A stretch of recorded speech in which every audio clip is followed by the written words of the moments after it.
Good evening, my dear students, my subscribers, my viewers. How are you all? I hope you all must be fine and waiting for my next video. So, here you are. Today is the video of UGC NET paper 1. Okay, आज की class है paper 1. UGC NET का जो paper 1 में आता है आपके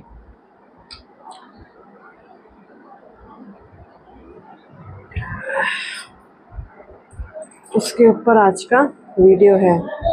ठीक है, पेपर 1 बहुत इम्पोर्टेंट होता है यूजीसी में. दिसंबर में इस एग्ज़ाम हो जाएगा. तो अगर आप यूजीसी नेट की प्रिपरेशन करना चाहते हैं मेरे साथ, तो आप मुझे सब्सक्राइब, लाइक, शेयर, कमेंट कर सकते हैं. सबसे पहले सब्सक्राइब कीजिएगा, और अगर आपको मेरा वीडियो अच्छा लगे तो लाइक, शेयर, कमेंट भी कर सकते हैं.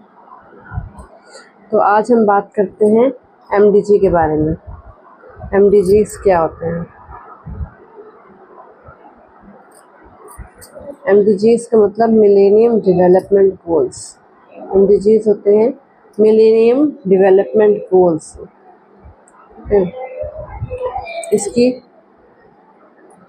शुरुआत हुई थी 2000 में. 2000 में इसको साइन किया गया था.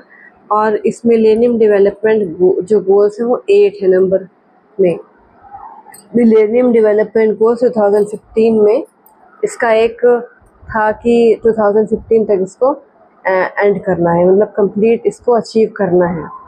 तो 2015 में इसको समाप्त करके फिर सस्टेनेबल डेवलपमेंट गोल्स आए थे जो 2030 तक जिनको अचीव करना है.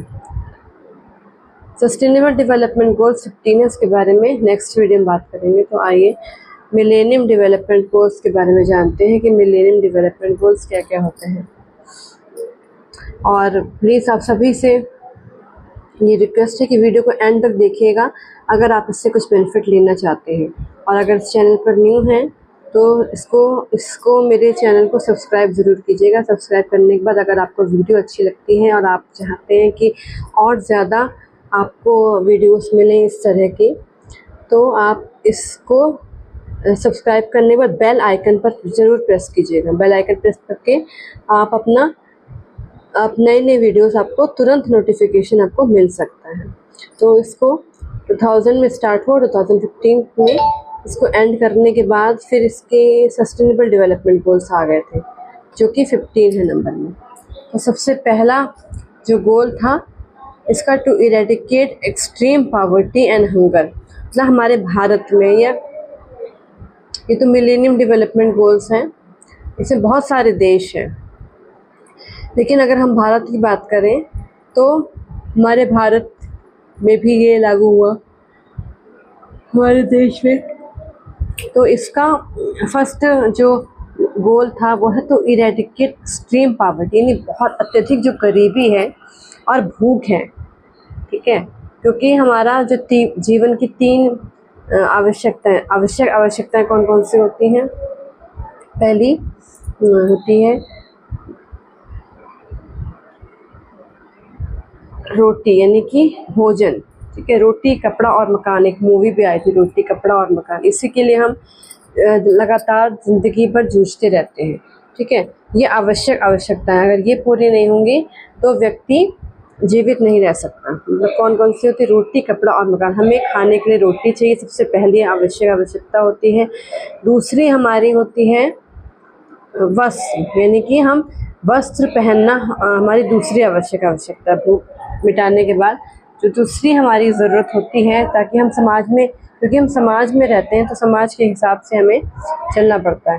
तो दूसरी आवश्यकता होती है जो हमारी वस्त्र की आवश्यकता है, क्योंकि हमारे वस्त्र ही ये बताते हैं कि हमारा जीवन कैसा है, हम कौन से समाज में रहते हैं. ठीक. और लास्ट जो आवश्यकता होती है वो होती है मकान, यानी कि घर. हमें रहने के लिए घर चाहिए, क्योंकि हम बाहर तो रह नहीं सकते ना. जो फुटपाथ पर और जो बाहर सड़कों पर जो मजदूर और जितने भी गरीब लोग होते हैं उनसे पूछिए वो कैसे रहते हैं, हमारे पास तो फिर भी घर होता है। तो सबसे पहली रोटी, कपड़ा और मकान की आवश्यकता पूरी होनी चाहिए। तो इसीलिए इसका पहला गोल क्या रखा गया, जो अत्यधिक गरीबी है, ठीक है, और भूख, अगर गरीबी होगी तो भूख अपने आप भूख जो है नहीं मिट पाएगी, ठीक है।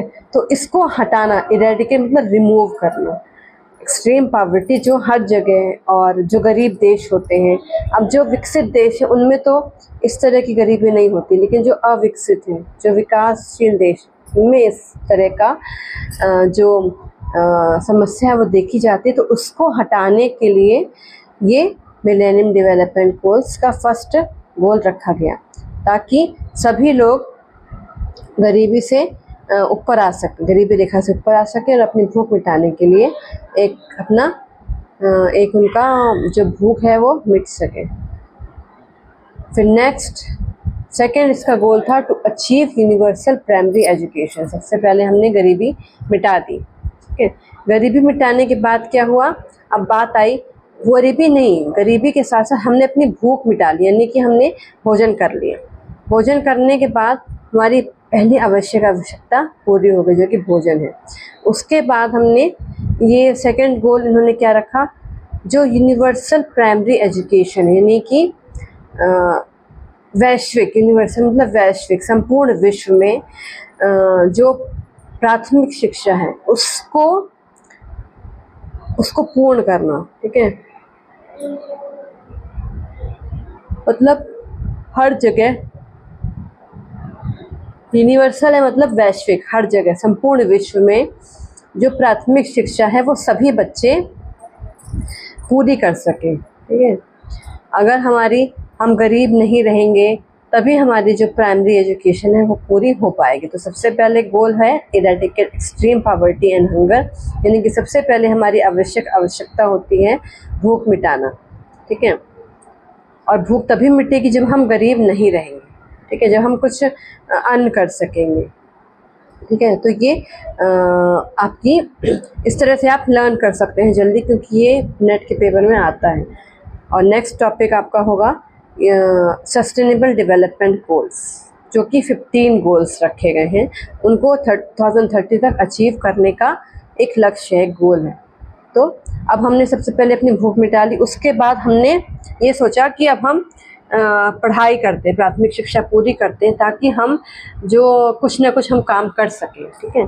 तो ये भी अचीव हो गया, मतलब संपूर्ण विश्व में जितने भी गरीब देश हैं, जो कि निरक्षर, जो कि साक्षर नहीं हैं, साक्षरता के मामले में पिछड़े हुए हैं, तो उन देशों ने अपनी जो प्राथमिक शिक्षा है उसको अचीव कर लिया। फिर नेक्स्ट आता है टू प्रमोट जेंडर इक्वालिटी, यानी कि भारत जैसे कई देश हैं जिनकी जो हालत है वो हमारे देश से भी गिरी हुई है जेंडर इक्वालिटी के मामले में।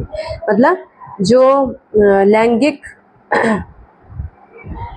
असमानता है, यानी कि लड़कों की तुलना में जो लड़कियां हैं, जो गर्ल्स हैं, बॉयज़ की कंपैरिजन में जो गर्ल्स हैं वो कम है, ठीक है। ये आपने देखा होगा जब भी हाई स्कूल का, इंटर का रिज़ल्ट आता है तो सबसे ज़्यादा जो पास होने वाली और ज़्यादा मार्क्स पाने वाली जो संख्या होती है मार्क्स पाने वालों की, वो किसकी होती है, गर्ल्स की, हमेशा गर्ल्स की होती है, ठीक है। तो लड़कियां हमेशा अच्छा ही करती हैं। और जो अगर एक लड़की, एक औरत को शिक्षित किया जाएगा तो क्या होता है, पूरा समाज, पूरा देश शिक्षित होगा, विकसित होगा, क्योंकि जो स्त्री है वो पूरे घर की धुरी होती है, हाउसवाइफ ही कहा जाता है, कभी हाउस मैन नहीं सुना होगा, ठीक है। और कई देश ऐसे हैं जो गर्भ में ही अपने शिशुओं की, अगर उन्हें पता चल गया, जैसे कि हमारे भारत में अब ये बैन हो चुका है। अब पहले क्या होता था कि अगर किसी ने अल्ट्रासाउंड कराया और उसे पता चल गया कि लड़की है तो वो उसको मतलब नहीं रखता था, ठीक है, गर्भ में ही उसकी हत्या कर दी जाती थी बिना सोचे समझे कि आगे चलकर इसका क्या परिणाम होगा। तो अब क्या हुआ, धीरे धीरे जैसे कि लड़कियों की संख्या कम होती रही, तो कई हमारे भारत देश के कई राज्यों में क्या हुआ कि लड़कियों को खरीदा जाने लगा, क्योंकि उनकी कई ऐसे राज्य थे जहाँ पर लड़कियाँ थी ही नहीं, तो दूसरे राज्यों से लड़कियों को काफ़ी पैसे में खरीद कर फिर उनके साथ शादी की जाने लगी, या कहीं से उनको भगा कर उनको इस तरह से उनका जो मतलब उनकी अपना जो उनका जैसे कि एक तरह से क्या बोलेंगे कि पीढ़ियों को पढ़ाने के लिए इस तरह से काम, सबसे पहले तो ये गलत काम किया कि जो बर्थ होने से पहले ही किसी लड़की की को मतलब जन्म ना लेने देना, उसके बाद उसको उस गलती को ना मानकर और बड़ी गलती करी। तो इस तरह से क्या हुआ, इम्बैलेंस हो चुका है बहुत ज़्यादा। तो इसको रिमूव करने के लिए क्या मिलेनियम डेवलपमेंट गोल्स में जो थर्ड गोल है वो है टू प्रमोट जेंडर इक्वालिटी, यानी कि जो लैंगिक समानता है उसको बढ़ावा देना, ताकि जो पुरुष हैं और स्त्री हैं वो आपस में मिलजुल कर काम कर सकें और अपनी सोच को भी ठीक रखना।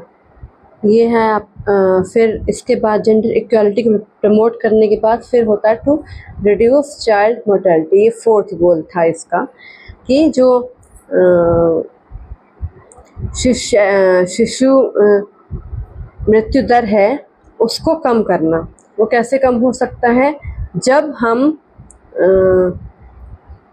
शिक्षित होंगे, जब औरतें शिक्षित होंगी और समाज शिक्षित होगा और ये समझेगा कि किस तरह से जो प्रेग्नेंट वुमेन हैं उनको किस तरह से रखा जाए, किस तरह से उनकी देखभाल की जाए, ताकि जो शिशु मृत्यु दर है वो कम हो सके। चाइल्ड मोर्टेलिटी यानी कि जो नवजात शिशु से लेकर 1 वर्ष तक के जो बच्चे होते हैं, जो शिशु होते हैं, उनको जो वो 1 साल के अंदर जब उनकी मृत्यु हो जाती है उन शिशुओं की, तो उसे कहते हैं चाइल्ड मोर्टेलिटी। यानी और वो किसी न किसी कमी के कारण ही होता है, चाहे वो कमी जो प्रेग्नेंट वुमेन है, लैक्टेटिंग वुमेन है, उनके पोषण में कमी होना, या किसी तरह से जो बच्चे हैं उसका अच्छे से इलाज ना हो पाना, या प्री मैच्योर बर्थ, इस तरह का अगर कुछ सिचुएशन होती है तो चाइल्ड मोर्टेलिटी हो सकती है। तो उसको कम करने के लिए, ठीक है, क्योंकि उसको दूर तो नहीं कर सकते, उसको बिल्कुल मिटा तो नहीं सकते, लेकिन उसकी कमी, क्योंकि बहुत अधिक संख्या में चाइल्ड जो मोर्टेलिटी है वो ना हो, इसलिए ये फोर्थ गोल रखा गया। फिर नेक्स्ट गोल था टू इम्प्रूव मैटरनल हेल्थ, ठीक है। अब चाइल्ड मोर्टेलिटी को कम करने के बाद नेक्स्ट गोल ये था MDG का, कि जो मैटरनल हेल्थ है, यानी जो माँ का स्वास्थ्य है, जो प्रेग्नेंट वुमेन है, जो लैक्टेटिंग वुमेन है, जो अपने शिशु को फीड कराती है, अपने बेबीज़ को, उनके स्वास्थ्य की देखभाल करना, क्योंकि अगर माँ स्वस्थ रहेगी तो उसका शिशु अपने आप ही स्वस्थ रहेगा, ठीक है। तो बहुत सारे कंडीशंस ऐसी होती हैं, बहुत सारे ऐसे इलाके होते हैं, ऐसे इस तरह के जैसे बोलेंगे कि बहुत राज्यों में इस तरह के छोटे छोटे गांव होते हैं जहाँ पर शिशु जन्म के तुरंत बाद माँ को काम करने के लिए, भारी भारी सामान उठाने के लिए मजबूर होना पड़ता है। यानी कि उनको ये नहीं कहा जाता है कि तुम आराम करो, बस जैसे बच्चा 11 या 22 1 महीने भर का भी नहीं हो पाता है, वो अपना काम करना बड़े बड़े पत्थर उठाना हो गया या बड़े भारी सामान उठाना या जंगल में जाना, इस तरह का भारी भारी काम, लकड़ी काट के लाना, ठीक है, इस तरह के काम करने लग जाती हैं, जिससे उनका जो स्वास्थ्य है वो ठीक नहीं रहता है। तो इसको इम्प्रूव करने के लिए ये गोल रखा गया, ताकि माँओं की जो स्वास्थ्य है, माँओं का जो माँओं की जो स्थिति है वो सुधर सके। फिर नेक्स्ट जो था, जैसे HIV, एड्स और मलेरिया, इसकी स्थिति बहुत अनियंत्रित हो गई थी, तो उसको रोकथाम करने के लिए, ठीक है, उससे लड़ने के लिए, उससे निपटने के लिए किस तरह से निपटा जाए, किस तरह से उनको दूर किया जाए, इसकी कि किसी को भी जो HIV, एड्स है, मलेरिया है, लोगों को इतना जागरूक किया जाए। इतने सारे वीडियोस और सोशल मीडिया तो आजकल सभी देखते ही हैं, तो इस तरह का घर घर में इतना प्रचार प्रसार करना कि लोगों को ये पता चले कि क्या चीज़ करने से HIV या एड्स हो सकता है, तो वो इसको ना करें, ऐसी चीज़ों को, ऐसी गलतियों को ना दोहराएं, ठीक है। और मलेरिया किस कारण से होता है, अगर हम बचाव करेंगे तो क्या होगा, हमें उपचार करने की ज़रूरत नहीं पड़ेगी। तो उसी को रोकने के लिए, कंट्रोल करने के लिए ये नेक्स्ट गोल रखा गया, ठीक है, ताकि जो भी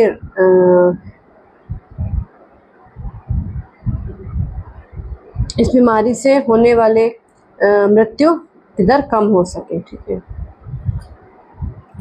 फिर नेक्स्ट गोल था टू इंश्योर एनवायरमेंटल सस्टेनेबिलिटी, यानी कि जो पर्यावरणीय स्थिति है उसको मजबूत बनाना, ठीक है। फिर नेक्स्ट और लास्ट जो गोल था वो था यूनिवर्सल पार्टनरशिप फॉर डेवलपमेंट, ठीक, यानी कि वैश्विक पार्टनरशिप, विकास के लिए सभी बहुत सारे राज्यों से, बहुत सारे देशों से, बहुत से राष्ट्रों से पार्टनरशिप करना, यानी कि उनसे दोस्ती करना एक तरह का, ताकि सबका विकास हो सके, सबका साथ सबका विकास, एक तरह से ये समझ सकते हैं।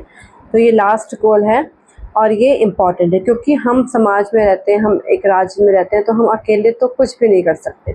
और उसी तरह से एक राष्ट्र अकेले अपना विकास नहीं कर सकता, उसको अपने विकास के लिए दूसरे राष्ट्रों की, दूसरे देशों की सहायता की ज़रूरत पड़ती है। तो ये लास्ट और बहुत इम्पॉर्टेंट जो लक्ष्य था वो रखा गया कि यूनिवर्सल पार्टनरशिप फॉर डेवलपमेंट। अगर हमें अपना विकास करना है तो हमें पूरे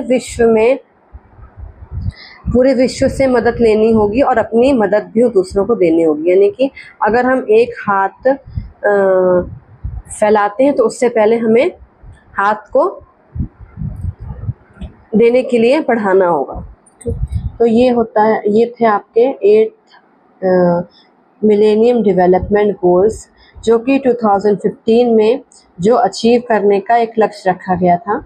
अब इस 2015 कंप्लीट होने के बाद सस्टेनेबल डेवलपमेंट गोल्स की शुरुआत हुई, जो कि 15 है, और जो अचीव करने का जिनका उद्देश्य है वो 2030 तक है। अब नेक्स्ट वीडियो में हम बात करेंगे सस्टेनेबल डेवलपमेंट गोल्स की। okay.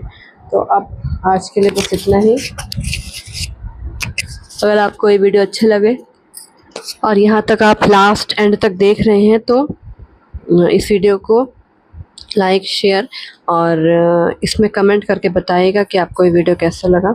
प्लस अगर आप इस चैनल पर फर्स्ट टाइम विज़िट कर रहे हैं तो सब्सक्राइब ज़रूर कीजिएगा, और सब्सक्राइब करने के बाद बेल आइकन प्रेस कीजिएगा, ताकि आपको सबसे पहले मेरे वीडियोस मिल सकें आपको। और सब्सक्राइब करने के बाद बेल आइकन जब आपने प्रेस कर लेते हैं, और इस वीडियो को लाइक, शेयर ज़रूर कीजिएगा अधिक से अधिक, ताकि और लोग भी इसको देखकर बेनिफिट ले सकें। तो आज के लिए बस इतना ही। Thank you, bye bye, good night.